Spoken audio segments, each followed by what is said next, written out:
হাদিস বুখারী শরীফ প্রথম খণ্ড 128 নম্বর হাদিস।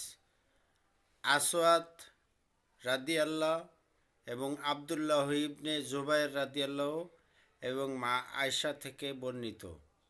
একদিন মা আয়শা বলেন, তোমাদের কাছে কি কাবা সম্বন্ধে কোনো গোপন খবর আছে?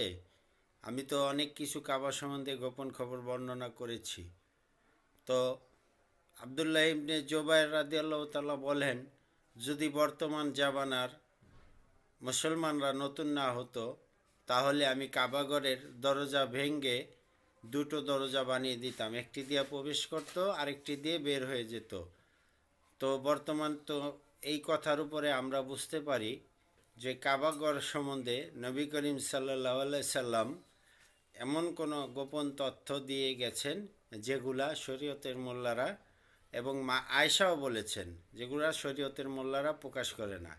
এগুলা পেতে হলে একজন আপনার কামেল পীর ও মুর্শিদের কাছে যেতে হবে, এটাই সত্য।